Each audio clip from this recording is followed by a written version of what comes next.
While I see a lot of the problems with España Season 3, my honest opinion, it's not that bad. In the year leading up to me finally perceiving this season, I was primed again and again that I was not going to like it, that the season was especially rigged when you compare it to Season 1 and 2, that there were a lot of construction problems with it, and I've heard everything under the sun of why people thought this season was bad. It's not anywhere near as overproduced as something like, say, All Stars 8 or several of the other international Rue judge seasons, specifically the UK seasons. But I think the early problem of Drag Race Espana Season 3 is that it is so markedly different from Season 1 and 2, where the production hands were not very clearly seen, or at least I don't think they were as obvious. If there is any kind of production, it's hidden well behind the phenomenal cast, the way that the challenges are judged, the edit even supporting that this is a fairly balanced and fair competition. So I want to take a couple steps back and look at Season 1 and 2. What made those so unique and special? Besides the phenomenal casting of both of these seasons, Drag Race Espana Season 1 and 2 and going forward up until Season 5 have a very familiar set of archetypes. There are queens that fill out the roster every single year that kind of follow the same tropes. You have the more athletic performers, you have the dancers, you have the comedy queens, the artsy queens, and then of course there's the mother character. The Carmen Farala, the Sharon, what will eventually be Satine Greco. This season's mother archetype is not the winner of the season, and that should feel refreshing, yes? But it doesn't. I think the reasons are plentiful why people do not click with this season, but looking at those archetypes of Season 1, those are present in Season 3. They're just approached differently in the edit. I think one of my big problems is how the very clear and obvious distaste for Clover Beech is palpable in the edit until the finale. The main players are perceived poorly because of the edit, but really looking intentionally at this season, I don't think it's much different than the others. One comment that I got on TikTok was that their problem with Season 3 is that Petita was too obvious of a winner. Going into the finale, she had the bulk of the wins and everyone else only had one. There wasn't enough distribution. And you can absolutely see that. Vania is the only one here that has 2 wins, where Hornella has none and Kelly has none. Hornella and Kelly both have bottom placements and Kelly was eliminated. So the only viable other winner is Vania. But Vania's storyline throughout the season is muddled with her wanting to go home and quit and not be a part of the show. So she seems that much less viable. But if you look back at Season 1, Carmen Farala has the majority of the wins, with 3 of them. Killer Queen has 2 bottom placements and only 1 win in the Snatch Game, and Sahi only has 1 win in episode 3 and has 2 bottom placements as well. They're less viable winners, in my opinion, than even Hornella is, who has no wins going into the finale. But there's not a problem that Carmen had this many wins and was a very clear front runner. There are no problems with the fact that Sharon has so many wins and is the front runner. There are very few, if no problems, with the fact that Satine Greco has a phenomenal track record and ends up winning the season. And that has a lot to do with the mother archetype. The queen in the room who is shown taking care of everyone. They're not only doing well in the challenges, but they also hold space to help others. We see Carmen Farala give her outfit to another contestant, make her own, and then win in the challenge. We see Carmen consistently mothering the room, that when she talks, everyone listens. They respect what she has to say. We see the exact same scenario happen the following season with Sharon. She is the authority mother figure in the room. They all respect her and adore her deeply. And when we get to Season 5 with Satine Greco, she is Madre Greco to them. They respect her decision with the heart pieces, consistently giving them to her, knowing that she will make the best choice for the room. But Vania has a problem, a really big chip on her shoulder of anxiety that does not let her see her own greatness. She has all the makings of the mother archetype that España typically looks for. And I think in another universe where she wasn't so crippled by her anxiety, she could have won simply because she follows the tropes that the other winners have had and will continue to do. She has 2 moments where she wants to walk out. One where she successfully does and resets, comes back and decides that she's going to stick it out.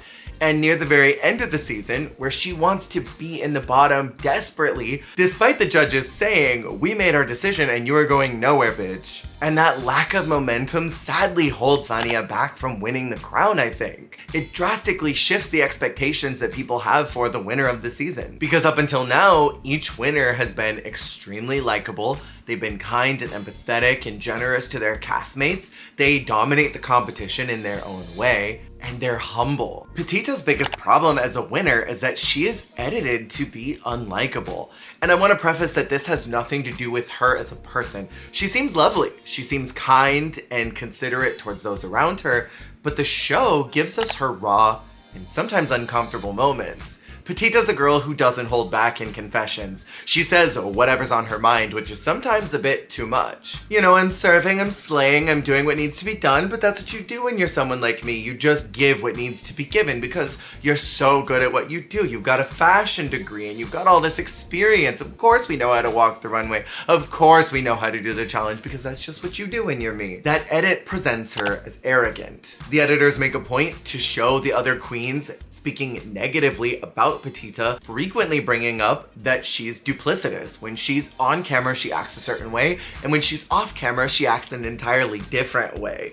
They don't clap for her when she gets challenge wins, which is both uncomfortable and kind of fierce. They bring up all the time that they do not like her. And so we as the audience don't have the same experience with her that we had with someone like a Carmen or a Sharon or later down the road a Satine. And even though up until this point season 5 hasn't happened, it's important to talk about the archetypes that are down the road because that helps inform how we see everything in the middle. And Petita's one humbling moment where she's placed in the bottom isn't actually a humbling moment for her. It in fact solidifies her position in the competition that she just needs to lock in and not worry about relationships around her. That's a sign of a very good competitor, but not necessarily someone that we as an audience want to root for. Because we as an audience are primed to not enjoy her via her edit. That's abnormal for España. That is very typical for a Ru judge season where we don't necessarily always love the winner. Sometimes they are a little bit of an agitator. Sometimes they are a little bit of a villain. Not that Petita is the villain of this season, but she gets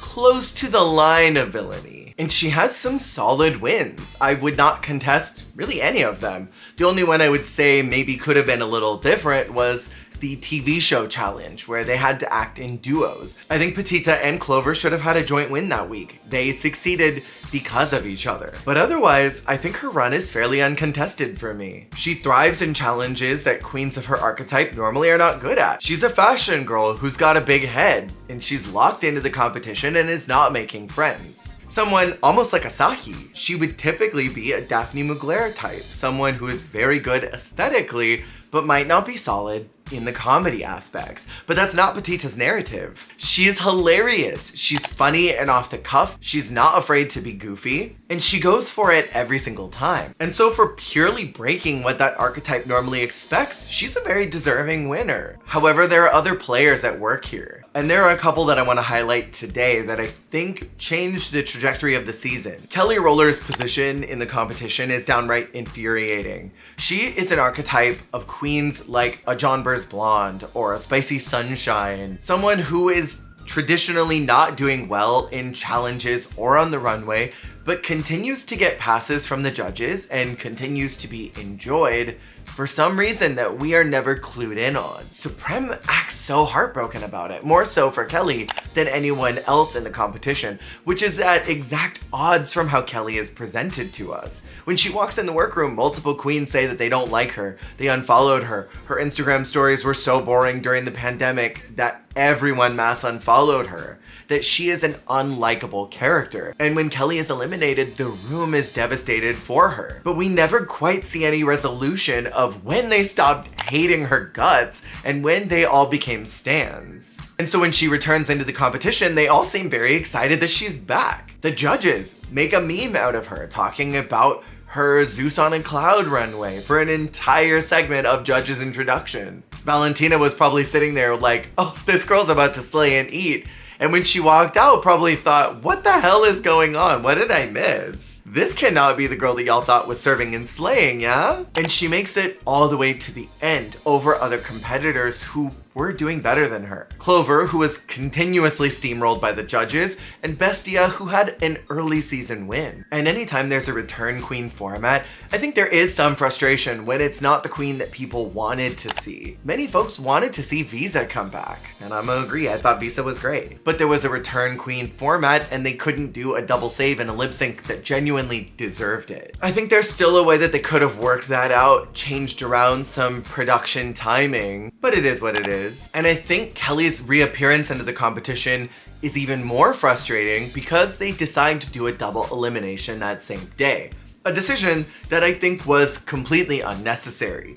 One, it sours the win of the returning queen. They come back, but 2 people are going home in replacement of them. It already doesn't feel quite right when someone goes home and is replaced by someone that left weeks ago. But it feels as an audience even worse to see 2 competitors go home in replacement for someone that didn't do well in the first half of their season and then came back and continued to not do well. And the show sacrifices Paquita, someone who was genuinely doing great all competition besides her one random bottom spot, but also Pink Chadora, who I think up until that point was perceived as the one who was probably going to win the whole thing. Pink Chadora walked in day 1 making goat sounds, and I thought, oh, this diva's insane. She is going to take the crown. She came out during the dance challenge eating a loaf of bread, and I thought, this bitch is gonna win. Her win in the snatch game and her feuding with Petita is a very clear storyline that sets her up as an endgame player. They don't get their resolution right away.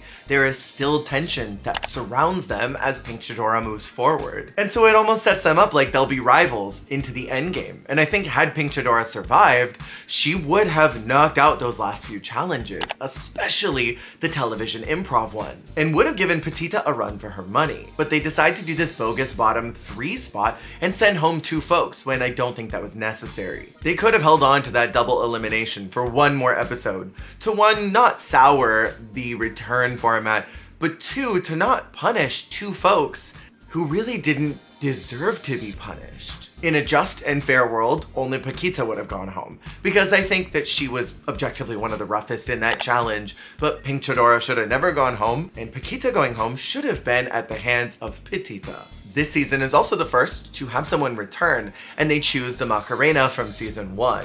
I think Maka is an interesting choice. She was the first out of her season. She did not get a lot of time to showcase her work, and it is very reminiscent of someone like a Shh from season 2 of mainline Drag Race coming back for season 3. Or Veronica Green, who wasn't able to return to the second half of UK2 and comes back for UK3. I think Maka ultimately suffers the exact same fate that so many returning queens from a past season experience, is that they went home early on their original season for a reason.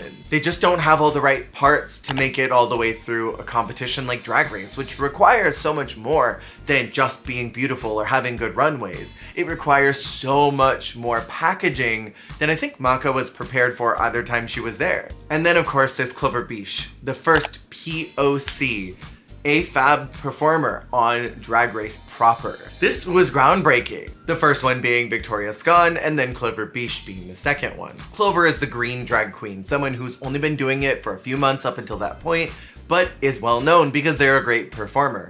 We see Clover trying to get used to the rhythm of Drag Race, but in episode 2 gets her ass smacked by the entire judges panel, who praise Pink Chadora for going outside of the box and doing something different they weren't expecting, and then singling out Clover and saying they were expecting a lot from her and they hated her performance, and essentially saying, you suck. It sets up early this storyline that the judges do not connect with her and don't like her, but they keep her around to emotionally torture her. Scooting back, I think that both Supreme and Anna liked Clover. I don't think they had any ill feelings towards her, but it's very clear that the Javis hated her. And that hate is palpable through the entire season, all the way up until the finale, when they both look like they are sucking on turds when she walks out. They don't clap, they don't make sounds, they don't hoot and holler like they did for everyone else. They actively seem like if they could launch her out of a cannon, they would do so.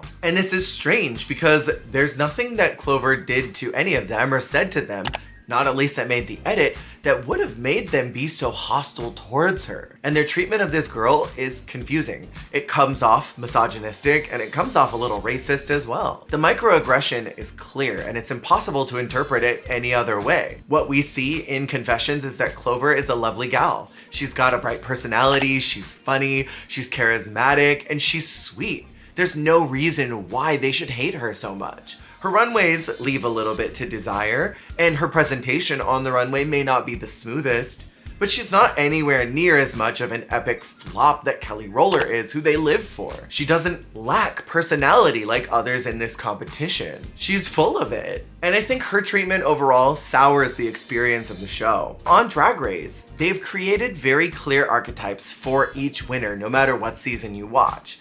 We are meant to root for the hero of the season, the one who is knocking it out in all aspects, but also has that likable personality. When queens are painted in an unlikable edit, it makes us not root for them. That sours the season at the end. In an ideal world, if this season had been maybe formatted slightly different, if there was no return queen moment, and if the double save happened right at that fantastic lip sync between Bisa and Clover, had the hobbies not hated Clover Beech and not scowled every single time that she walked on the runway, I think people would have a slightly different response to this season, because I think it's truly special. There are a lot of great moments overall. It has high points, it has phenomenal challenges and runway prompts, and the contestants are extremely dynamic in their presentation and their drag points of view. I think the problem with Drag Race Espana Season 3 is that there's just one too many problems. It's like creating a pasta dish with too many ingredients. Maybe there were too many noodles, or there was the wrong kind of sauce that went with the wrong kind of vegetables,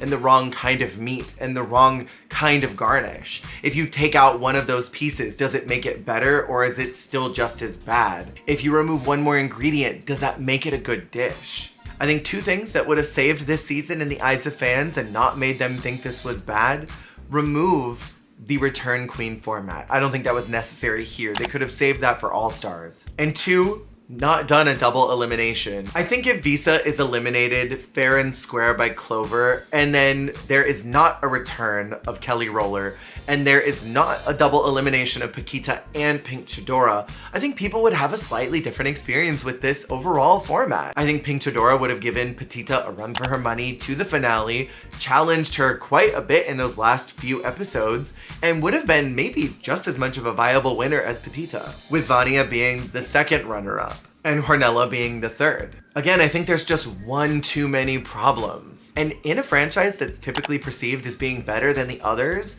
where trickery is not something that usually happens, I think Season 3 stands out like a sore thumb, because it is so different from the ones that surround it. Not counting All Stars, of course, because I haven't even gotten there, but I know how the season results, and I have questions. And so those are my thoughts. But what do you think is the problem with Drag Race Espana Season 3? Let me know in the comments below. Thank you so much for watching. Be sure to check out the Extravaganza Extra membership if you want to watch some of my posted videos a few days sooner than everyone else, and I will see y'all on the flip.